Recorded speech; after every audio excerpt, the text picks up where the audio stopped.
Is there someone here to take a flight, that needs to get on a flight? Yes. All of you? No, he's out there. Can you, if you know him, can you get him and we'll have him go next? I don't want him to miss his flight. I just got notified of that. So, members, let's do Senate Bill 1495, Madam Vice Chair, please move the bill. Mr. Chairman, I move that Senate Bill 1495 be returned with a due pass recommendation. Staff, please explain.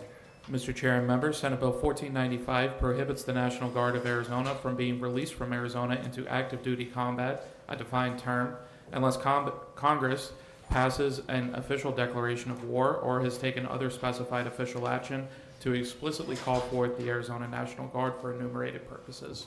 With that, I'm available for questions. Thank you. Members, any questions for staff? Yeah, just the amendment, did that end up getting distributed, or is that going to be oral?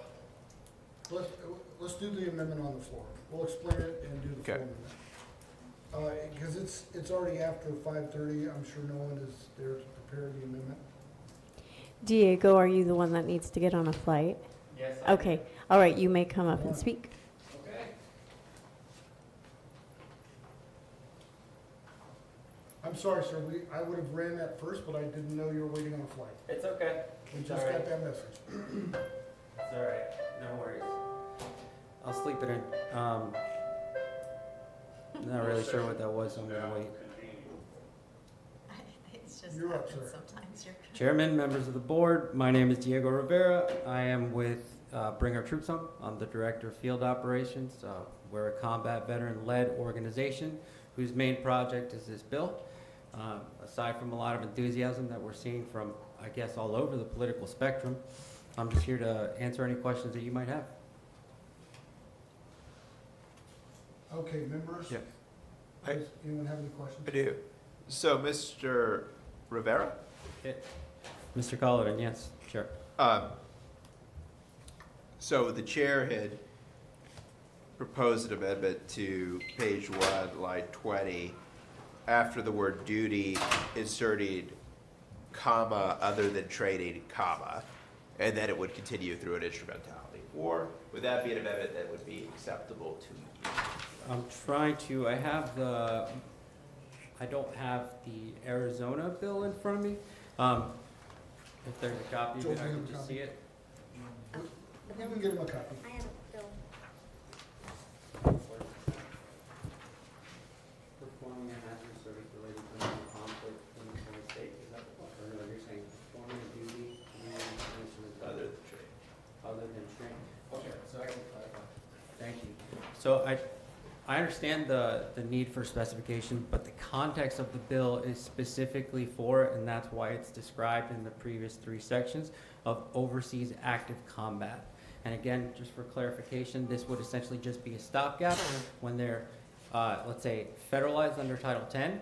This would just say that if and again, instrumentality of war, this is not instrumentality of training, this is not instrumentality of manufacturing, instrumentality of war. Again, this is a stopgap that says they're on Title 32. Let's just think of this as the governor. If they were to fall into Title 32 for the specific reasons outside of invasions, insurrections, training, where they can be federalized specifically for war, then it would act as a stopgap. But that's specifically the context of this bill, and that's why we just leave it as instrumentality of war, if that makes sense. We have the bill sponsor here. If you can stand by, Absolutely. let's let the bill sponsor explain this, and then we'll explain where we're going with this. Mr. Chair, members, thank you for hearing this bill. This is a seminal piece of legislation. 30 states in the United States are at some stage in their state legislatures running this bill. I believe this is the 3rd year that I've run this bill, but it's because we will never give up. And as I think was described to you, it says that we will not send the Arizona National Guard into combat unless the United States Congress has declared war To catch you up to date now, though, Secretary of Defense Pete Hegseth has come out for this. DNA Tulsi Gabbard has come out for this. And we feel confident that the president would be behind it as well. Interestingly, across our state, Congressman Paul Gosar came out for this very early on, I think 2.5 years ago. We need to bring our troops home. We need to defend the National Guard. And this passed through the Senate, and last year, every one of my senator colleagues actually co-sponsored the bill. This does not preclude the National Guard from protecting our border, which is where they need to be. It does not preclude them from going overseas on a training mission. We need the National Guard to protect the homeland and conduct itself in accordance with how it's supposed to be, but not be sent to undeclared wars across the world. And as a retired Air Force pilot, Lieutenant Colonel, it has been my honor to carry this bill for Arizona. And if you say to me, well, Colonel Rogers, Senator Rogers, what if the governor vetoes it? What if? It's our job to do what's right. It's our job to advance legislation to protect our National Guard. And I would submit to you that not if, but when we get this through the Senate and the House, you may not realize what impact that will have across the country with other state legislatures. You may not realize what an impression and what an encouragement and what momentum that will engender in other states. And I would finally submit to you that when other states get it through both of their chambers, they may well have governors who will sign it.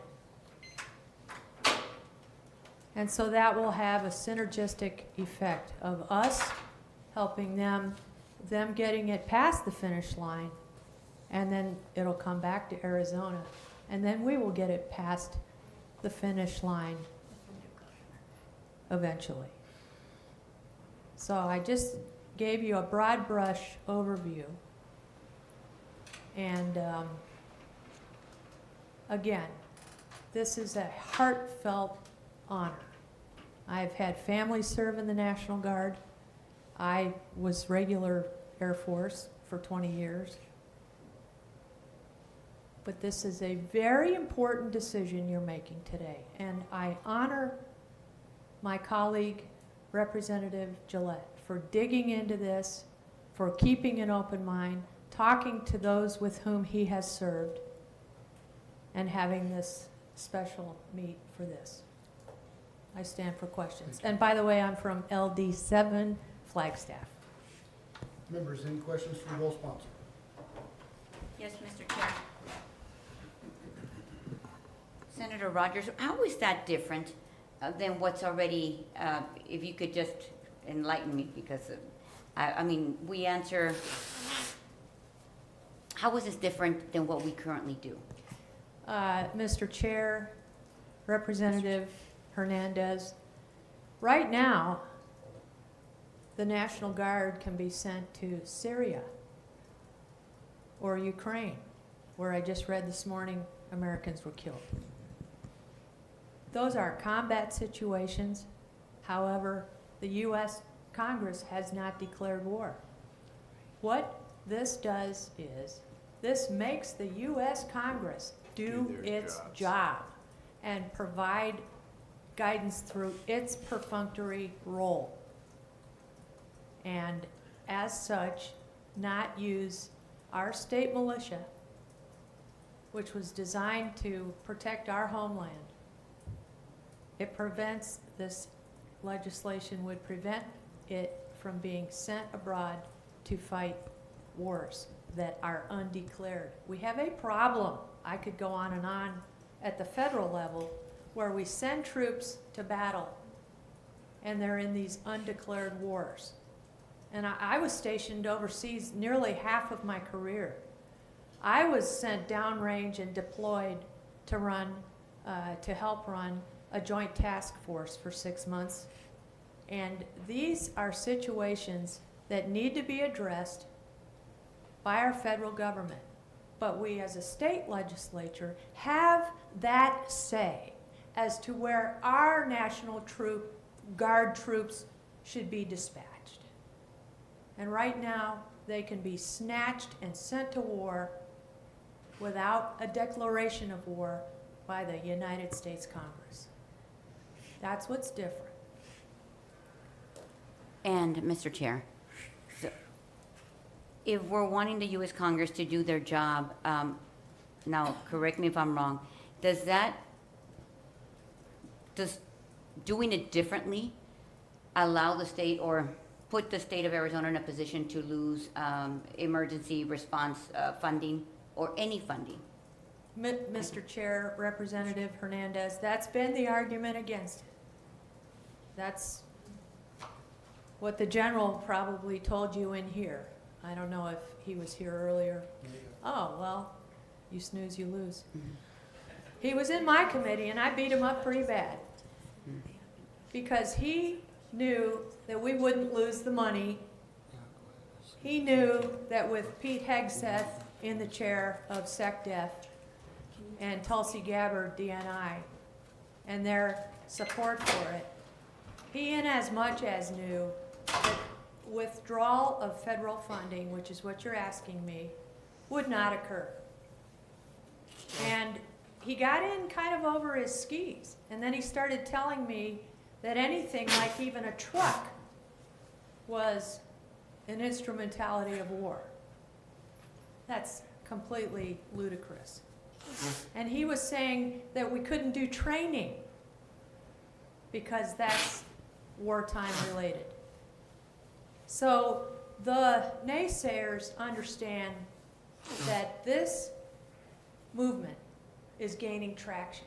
When you have 30 out of 50 states saying, don't send our National Guard to combat United States federal government / governor of the state until the U.S. Congress declares war. And if enough states stick to their guns and stick to the original role that was mandated, then you can bet your bottom dollar the U.S. Congress is going to wake up and realize they need to do their job.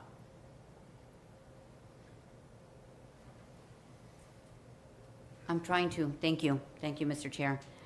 Just to follow up, I'm trying to understand why it's being done this way now.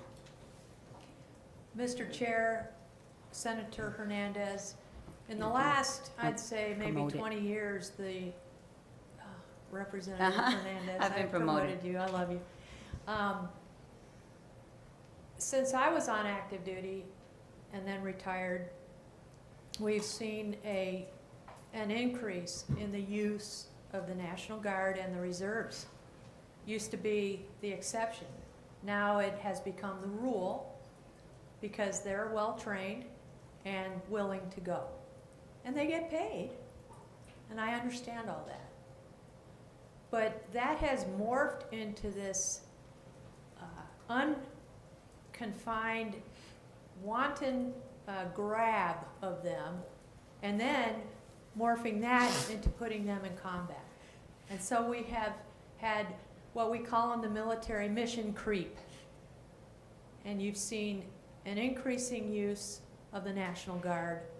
First a little, give them an inch, they'll take a mile. And so now we not only, I used to fly C-141 jet transport aircraft, and occasionally I'd see these reserve crews in base operations all over the world where we would stop. And now, you know, that's become more and more and more prevalent. And then, as I say, that morphs into the combat realm, And here we are. And it's wrong. It's an abuse. And if states don't stand up for themselves, then we'll just get downtrodden. And it's not right, it's not constitutional, and it's not fair to our National Guardsmen. Bring our troops home. Thank you, Mr. Chair. Mr. Chairman, Go ahead, sir. I want to thank Senator Rogers for bringing this to our attention and working on this valiantly. Thank you, and also Chairman Gillette for doing this. We take an oath to sustain the Constitution. We have not had a declaration of war by the Congress since World War II. Correct. Shame on us. How many boys have lost their lives? How many families have been destroyed because of ignoring the Constitution?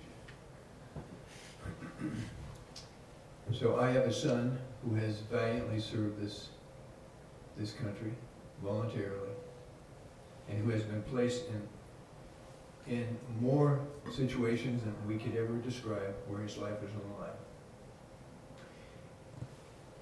line. I sponsored HCR 2049, which is a sovereign authority declaration specifically for this reason, so that we could bypass the governor, so that we could nullify any attempt by any people to do something that's contrary to the Constitution. So I highly suggest that we take this bill, and we support this bill, that it passes, and that we take multiple bills that we pass this year, including the HCR, and that we make a bold declaration to the President of the United States, get us out of the UN, and recognize our state sovereignty. Now together we should be able to do that, and this is the time to do it. Thank you. Mr. Chair, amen. Thank you. Members, any further questions for the bill sponsor? Is there anyone else signed in to speak? Go ahead. Were your comments finished? I forgot the question that was already asked. Okay, never mind. We have a couple more signed in to speak. And with your permission, I need to jet back to my committee. Very well, ma'am. Thank you, members. It means a lot to me. Thank you.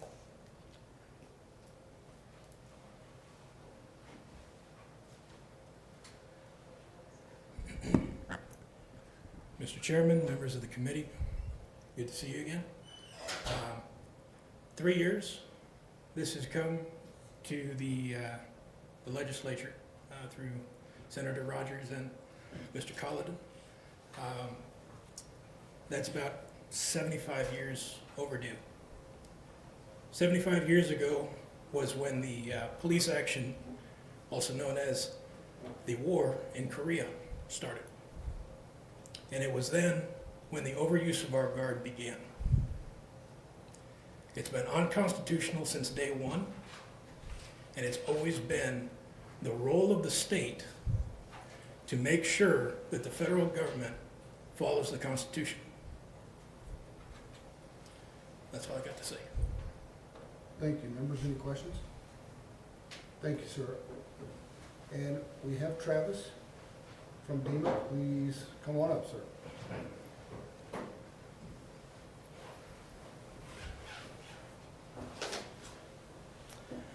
Good evening now, Chairman Gillette and members. For the record, Travis Schulte, Legislative Liaison for the Arizona Department of Emergency and Military Affairs. We know the desire to support the National Guard and put Congress in its paces is coming from a good place, but we do have concerns about this legislation that will harm the National Guard, put Arizonans at risk, and weaken our national defense.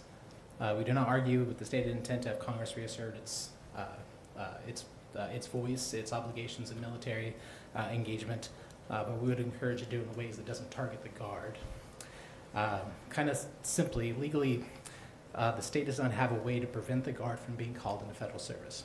Since 1933, all National Guard members take a dual oath and a dual contract when they join. They become members of both the National Guard of their state and the National Guard of the United States, which is the federal entity. The enlistment contract of a Guardsman signs is the exact same contract signed by those enlisting in the active component or the reserve. There's just an extra box they check. This is a member of the National Guard, and there's a little addition to the oath that they take, which is an oath to protect the Constitution of their state as well, in addition to the United States. Refusal by a Guardsman to obey a federal call-up would lead to federal military discipline. The Supreme Court has repeatedly ruled that the President has the ability to activate the National Guard of the United States under existing authorities that they've provided, which is lastly affirmed in Perpich versus the Department of Defense in 1990. Happy to go on. I have a lot more data, but I can also stand by for Please questions. continue so. on. I know you prepared a speech. Well, was trying to anticipate all questions and everything, sir. But we are concerned that that passing the bill sends a message to the federal government that the Arizona National Guard just wants to take a knee, is no longer interested in the national defense. That makes the states weaker and gives the federal government an excuse to take the funding and equipment they provide to the Guard. The service has already tried to paint the National Guard as not readily accessible. That was the argument that the Army made when they took Arizona's Apache Battalion away in 2018. The argument that the Air Force is making when they don't, by not replacing our legacy aircraft in the Guard. And that's the excuse the Department of Defense has used to avoid establishing a Space National Guard, is to avoid dealing with the states. So if states try to make it harder to access the Guard, then they will just simply bypass the states and either transfer that force structure and resourcing into the active component or the reserve component. There's already existing federal law that allows for this. It's 32 USC 108. And to be clear, Congress doesn't appropriate dollars directly to the Arizona National Guard.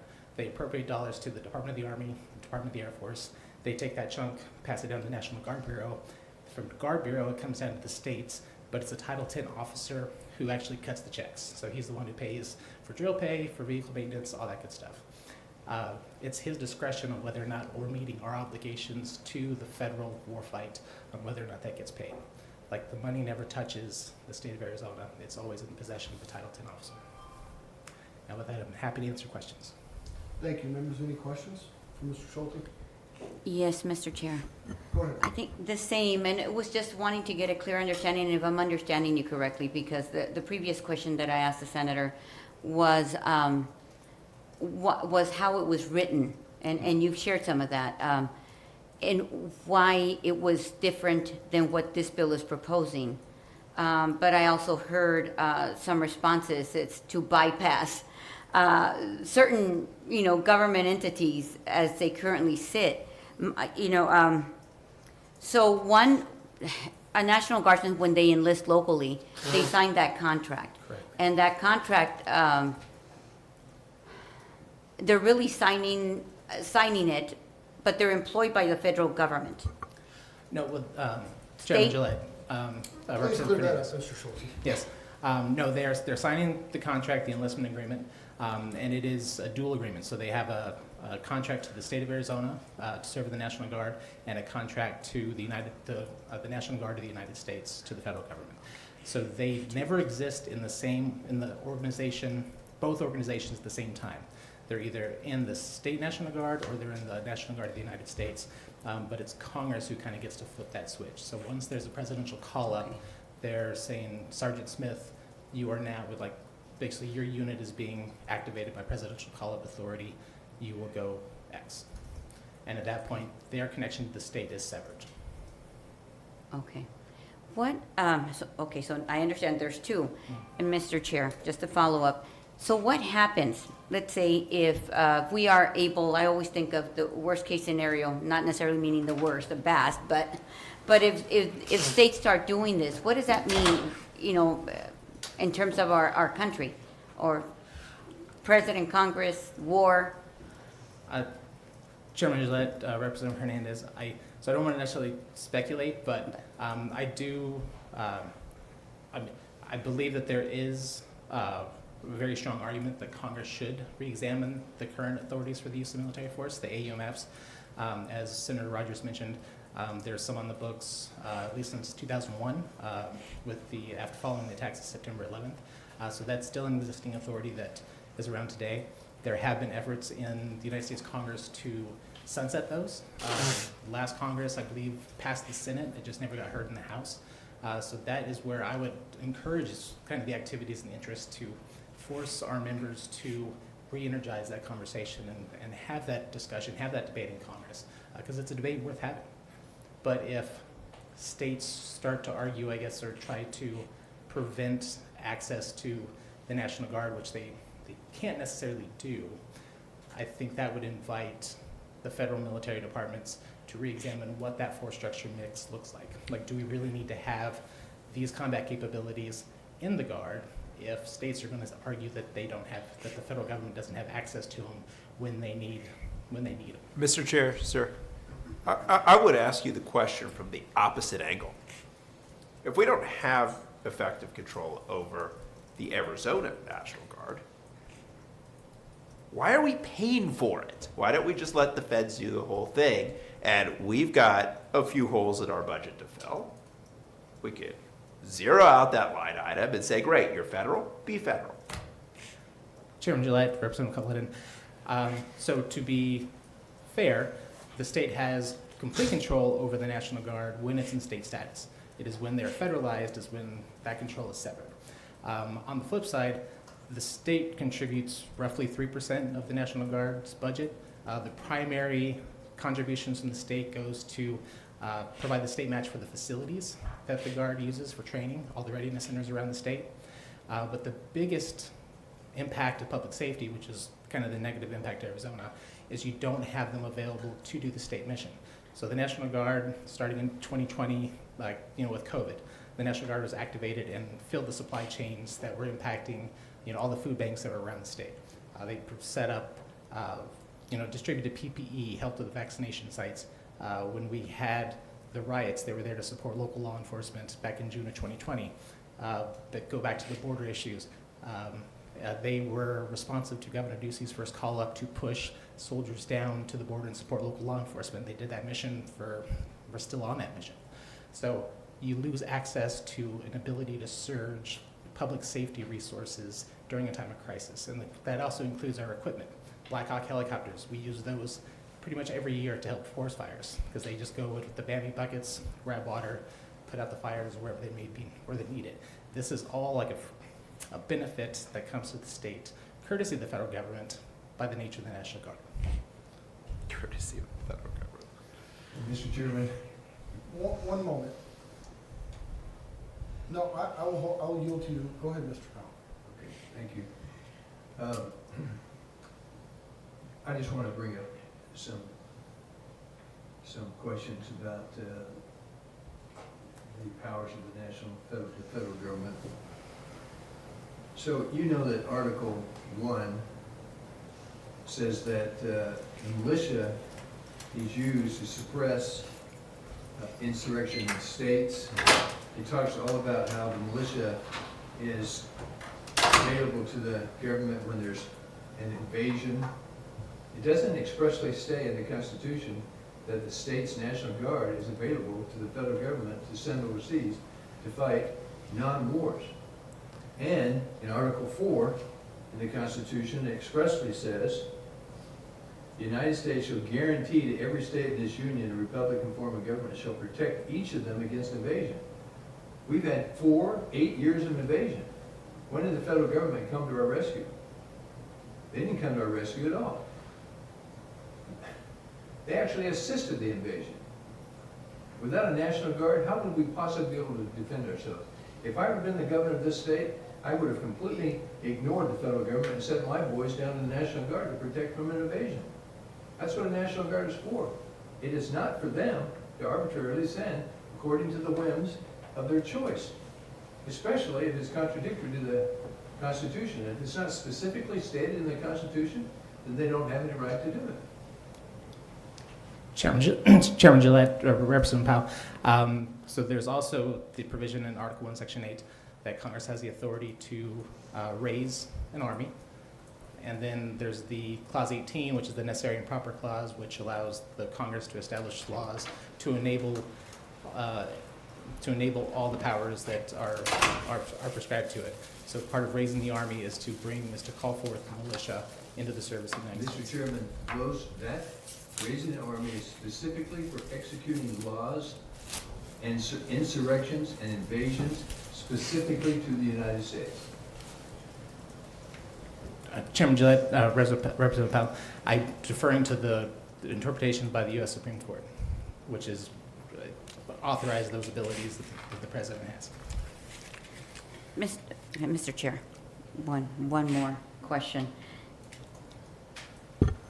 And I've mentioned this before, and before I'll ask my question, I'll just preface it by saying that I ran for office because there are issues that impact myself, my constituency, my families, as much as and I understand this. I participated, I'll explain later how, but with the National Guard right out of high school. And most of my buddies in high school end up going and serving the country, so I know what they would tell me. But I ran for office so that I could make follow a process, engage in a process where I could change laws. Obviously, some good that's doing me, because obviously the setup or the makeup is not conducive for perhaps issues that might impact my community, even though we're all here in Arizona. But do you think that looking at, I'm trying to take a step back because I agree with what needs to take place, and because there's got to be a process by which that changes. If it's important for us to employ or deploy our troops the way, to meet the state, the needs of the constituency in the state of Arizona. And right now, I know that the governor has sent, that we have issues that we're dealing with, and they've been deployed to the border. But given the makeup of the national, right now what's going on at the federal level, and the makeup of the current executive branch as well as Congress, isn't that a possibility? Isn't that more right now a process that's open to changing that versus going to the state to detract or pull away from the government? Help me understand that if you're able to answer that, Mr. Chair. Chairman Gillette, Representative Hernandez. I would agree that per Senator Rogers' testimony, it sounds, the Secretary of Defense and Director of National Intelligence both are supportive of, we'll say, not deploying the National Guard or not utilizing the National Guard for combat deployments. That's certainly a power that they could execute. And as Secretary of Defense, he would have the ability just to scrub any National Guard units that are on the upcoming deployment sheet and just say, no, we're going to use regular forces at that point. He can certainly make that decision on himself. He doesn't need the states to opine or do that. And there's also the opportunity for them to lead that discussion of maybe we should re-examine the current authorizations for the use of military force. Because it is Congress, they've utilized authorizations for the use of military force since even before the first declaration of war. So the first declaration of war, as Representative Wilmoth reminded us all today, was in 1812 against the British. The first authorization for the use of military force passed by Congress was in 1798 against the French. Then there was one in 1802 against the Tripoli pirates, and another one in 1815 against Algeria. So the Congress has long seen that as an authority they've had just below the Declaration of Peace. But it is one that should be at least dusted off and debated every couple of years, from my personal opinion. I apologize. One final one, Mr. Chair. Last one, ma'am. Just the money, I'm thinking about the funding. There's got to be, and I know I heard a conversation, and I just want confirmation, that because of the large amount of money that we get from the federal government for emergencies, for DEMA, can you confirm or verify that our state, should we decide to pull our own way and make, deploying the National Guard the way we see fit, we should, but we don't lose any funding, we're not at risk? Chairman Gillette, Representative Hernandez. Thank you. It would all be speculation at this point. By current federal law, if the Guard is not able to meet its wartime mission, like its federal obligation, then that funding states clearly that it needs to be deobligated. So the current interpretation is, if we fail to meet a combat deployment, if the unit's not ready, and we choose not to be ready, then that money should be shifted by Guard Bureau because we're not meeting current federal statute. So I don't know how much discretion the Department of Defense can do that, or would have just to leave it, say, yeah, you're fine, you can continue to receive the money and not meet your federal obligation. But if there is a federal obligation prescribed in an upcoming deployment and the state of Arizona tried to interject and kind of deflect that or avoid doing that deployment, then there is a case by current law that's on the books that the funding for that unit and perhaps the entire Guard would be at risk. So, Thank you. Thank you, Mr. Chair. So let me ask this question. Does the President of the United States have the unilateral authority to withhold funds from the National Guard upon the failure to execute? Chairman Gillette, Representative Fernandez, I believe it'd certainly go up that chain of command. Right now, it rests at Guard Bureau, but it could go straight up to the president, depending on how they want to do it. I would argue that this bill, I think, and I'm obviously not speaking for everybody in the room, but it appears that we all agree with the intent behind the bill. We don't want to send troops into direct active combat without a declaration of war. But I think we're arguing, Representative Hernandez, Mr. Collin, and Mr. Powell have all made reference, without actually saying it, to Section 108. So 108 is the holdup I have. And 108 has been difficult for a non-attorney to understand. But when you look at 31, 15, 11 through 19 in the Impoundment Act, that Congress appropriates money for the Department of Defense, the SecDef, everyone that you mentioned in that chain, to include the executive branch, have the final say in that money. You did mention that it was one key officer. That one key officer is a finance officer that cuts check, but he doesn't have the unilateral authority to withhold funds from the National Guard, especially as a form of punishment. Would you agree that that statement is correct?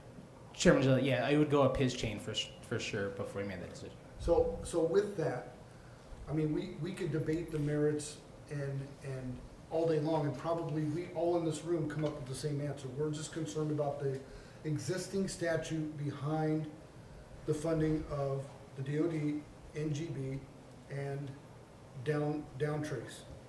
Correct? So my deal with this bill, and I told Senator Rogers and Representative Collin that I wanted to speak directly to the senior chain, and I have done that. Now, the only concerns that I've been talked to about from some active generals is the verbiage in the language. They are concerned that equipment being used for training that is an implement of war couldn't be used as training. And that's something that we spoke about. That is the part that they want to actually just move one word in the bill, or make it an affirmative that training use of this equipment does not constitute an active use of an implement of war for war. So I think we get there with that, but the overall bill conforms to the language in the Constitution. And I know your position on it. I know Dima's position on it. I had concerns myself. As we spoke about last year, I was on the other side of this with the previous administration. But I'm throwing this out there for all members. I've spent 35 years of my life in all branches of the military, or all branches of the Army, the reserve component, the National Guard, and the active component. And I understand that none of you are gonna understand what I'm talking about right now, but the DOD instruction or regulation that regulates the Department of Defense, those are typically updated with every administration. Yes? Yes, sir. The previous administration updated very few of those, and that led to my serious concerns, and I voted no on this bill last year because of the lack of DOD instruction. So with this bill and the SecDef supporting it, and speaking with the spokesman and everyone else that I spoke to, especially 5 generals, and obviously for obvious reasons I can't mention them by name, but I did find DOD instruction 4245, which is new, and I'll send you a copy of it. You don't have to write it down. It's 4245.16, Joint Production Acceleration Cell. This DOD policy has not been updated forever, and we have been at war forever, using our National Guard soldiers in and out of war in what we call the gray area, where you're not at war because there's no declaration of war, but our brothers and sisters are being killed on the battlefield. And I don't want to get emotional because I've been there and I have seen it. I have dragged them off the battlefield in a bloody mess and sent them back home. But looking at the joint production acceleration sale update of 17 Jan 2025, and I would challenge any of you listening out there, or you, sir, to find any other policies that are updated at that point. This is the, for lack of a better description, this is the total war approach that we took in World War II to build our military back up, because our military is depleted. The National Guard is overutilized for a reason, because the active component is on such, I'm trying not to use military words so I don't confuse anybody, but they're, I don't want to say ARPAGing because that's not correct anymore, but no one. It's rearm, sir. Rearm is the new term. But they deploy so often, they never have time to refit or reset, where the National Guard is a lot of times that ready available force, because we have the equipment, we have the training, we have everything we need to deploy a lot of times when the active component can't. And I see that the federal government is ramping up the equipment, ramping up the training, especially under, where do I see it? Paragraph 3.1 and the executive direction. It looks like this administration is trying to rebuild our military force structure in all platforms to include space. My only remaining concerns on this bill is that we may be absorbed at some point, or a portion may be relegated to the active component, whittling us down. But when I see that the active component is ramping up, the active component, that means good things for us, because when I say good things, that's with a grain of salt, because we will get the leftovers. We never get the brand new stuff, we always get the leftovers. And the reason our force structure is reduced is because it's going to backfill active units. If those active units are 100% strength with troops and equipment, then that's a win. So I think everything we've spoken about today is a lot of assumptions. And I'm looking at the black and white letter of the law. I see the bill is constitutional, and it does meet the constitutional standard. I think a one-word change to ensure the two generals that I spoke with, to make sure that we don't inflict any damage on our ability to train with that equipment, is a win for all of us. Would you disagree with any of that? I know you don't have the DOD in front of you, but would you disagree with any of that from your standpoint? Chairman Gillette, I believe we as an agency still have concerns because there's Fair enough. a lot of unknown. Fair enough. And there still goes back to the point where a guardsman belongs to the National Guard of the United States no matter what. So even if they're a member of the Arizona National Guard, when they get called, there's no mechanism for them to say no, or else they are held to federal military discipline, like under the UCMJ. There's no trigger for that. So even if an individual, their unit gets called up, say they just say, I'm not going to go because the governor doesn't have the ability to release me, they're exposing themselves to punishment or discipline, however, whatever the severity of it is. Well, and then what? But this doesn't prohibit it doesn't prohibit Title 10 for non-combat operations. It only prohibits it for an act of war. Well, I mean, Chairman Gillette, like right now, we have units that are currently on Title 10 orders or need to go in Title 10 orders to go into combat. With our alert unit sitting down in Tucson, we have 4 F-16s on the deck, ready to go. They're in a state status, but once they get called out, once the threat is identified and they launch, they flip over to Title 10 right off the bat because they can't engage in combat in a state status. And then this bill, even though if it passes, it will be a state law. Do you think the federal government is going to adhere to that? Chairman Gillette, with the supremacy clause, I don't believe they would. Members, further discussion or questions? I think we beat this dead horse. Agreed.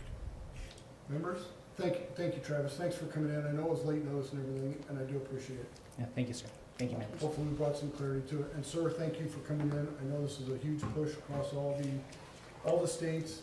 I know and have confirmed that this administration, the SecDef, the entire executive branch is behind this, and it does force Congress to do their job. I don't think the Guard will be defunded, as a matter of punishment because it's prohibited by law.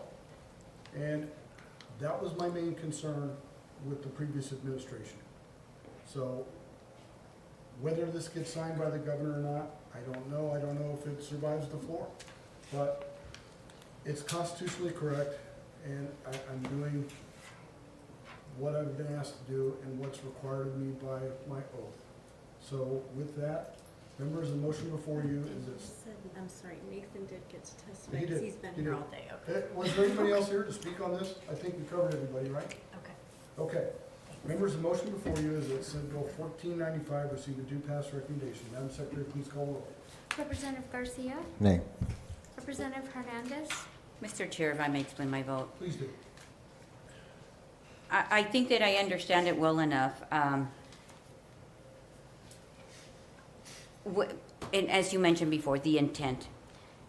It's just that I have a however. However involves the loss of a of a lot of money, maybe 500 million, whatever that amount might be, that we might lose from the Department of Emergency, Management. And you're right, there's a lot of assumptions. I would believe that there, perhaps you would have the greatest opportunity right now to have that changed, or that could happen. That change could happen, and pretty quick, because every day I wake up to a lot of executive changes. There's a lot of activity going on right now. But for the state of Arizona, right now we've currently deployed our National Guard to the border. Should there be a declaration of war at the federal level by Congress and or by the president, our troops would not be available because we currently have them deployed. Point of order, to correct the record, if we do have a declaration of war and the soldiers put on Title X status, this bill would not apply.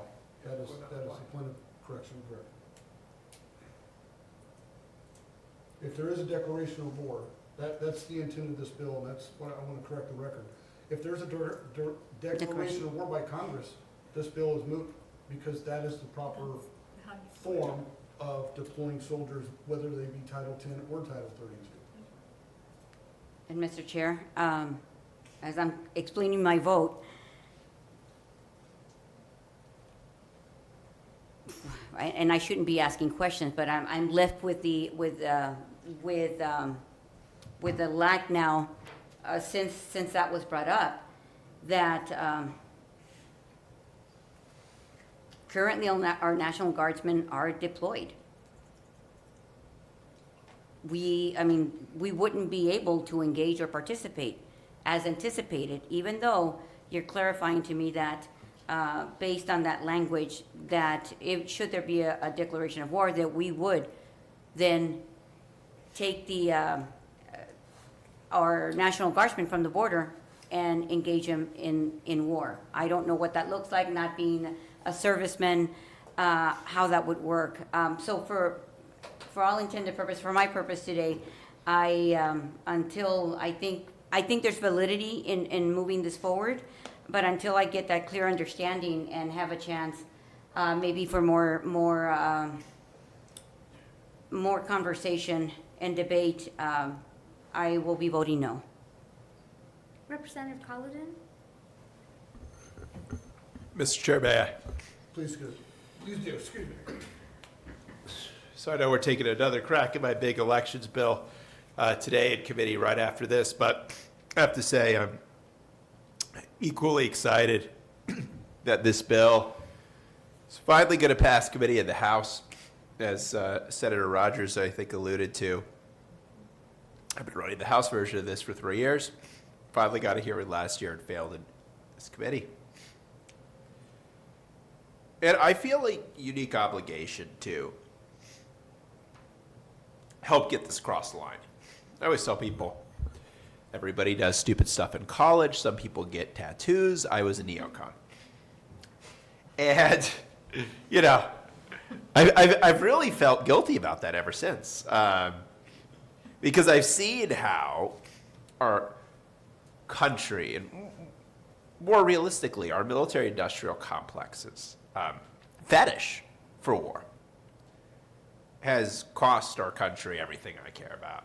I mean, our civil liberties, forget about it. For the Patriot Act, it was a downhill slide from there to where we are right now, and just now starting to build out of. Trillions of dollars. It's ruined our country economically, totally killed our economic trajectory. It's going to make this country worse off for my kids than it was for me, and worse off for me than it was for my parents. Trillions of dollars we spent overseas. My high school friends, Mormon kid, math teacher's son, he was always my DD at the high school parties. Okay, like, good kid, okay? Good kid. Goes off to war, gets blown up twice, doesn't come back in a bag. Oh man, he's got TBI, and ends up dead in a shootout with some cops. The kid who was the goody two-shoes, right? Because he got blown up. That's what happened. And of course, every time we play just the tip with World War III to line the pockets of our nation's lovely defense contractors who grease the palms of our congressmen and women. Puts my kids at risk. Puts my kids at risk of getting vaporized for what? For some shithole in Ukraine? Give a shit. Decorum, Mr. Conley. No, I'm not willing to trade Scottsdale for some other place. And if we must, and there is one condition under which we must, right? If Congress is going to ask the Arizona National Guard to have the bravery to put their lives on the line, the least our men and women in Congress can do is be willing to put their names on a board and take some frickin' responsibility, instead of passing an authorization for the use of military force that's somehow valid for 25 years and gets them out of the responsibility for every body that comes home in a bag or every kid that comes back messed up. So I just so grateful, Representative Gillette, to you for having these conversations, for hearing this bill. I'm even more grateful to our new administration. It's finally getting our country on the path of national renewal, and I do proudly vote aye. Representative Marquez, Representative Powell, Mr. Chairman, just really short, if I may. Please do, sir. If we had adhered to the Constitution over all these years, we wouldn't be in this predicament. It's as simple as that. Follow the Constitution, sustain the oath, honor the founders that gave their lives and their fortune for this country, we wouldn't be in this predicament. I'm absolutely in favor of this bill. How do you vote, sir? Vice Chairman Keschel, Mr. Chair, quickly, I sat there in committee as the vice chair the last 2 years, always voting yes on this bill because it's constitutional, and I always say I stand for the Constitution, and I prove that all the time with my votes on bills, and I vote aye, and I'm so happy that this is finally getting through. Chairman Gillette, Just briefly, Pete, Seth, if you're watching this, please write faster on the DOD directives to ensure that a bad actor does not mess around with 108 or the other statutes involved in funding and training operations. I believe that is occurring now. We're already seeing evidence of it, so I vote aye.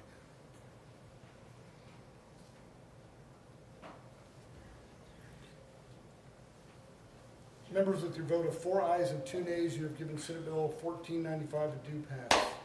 I want to thank Mr. Schulte for coming in. Sorry, I keep calling you by first name.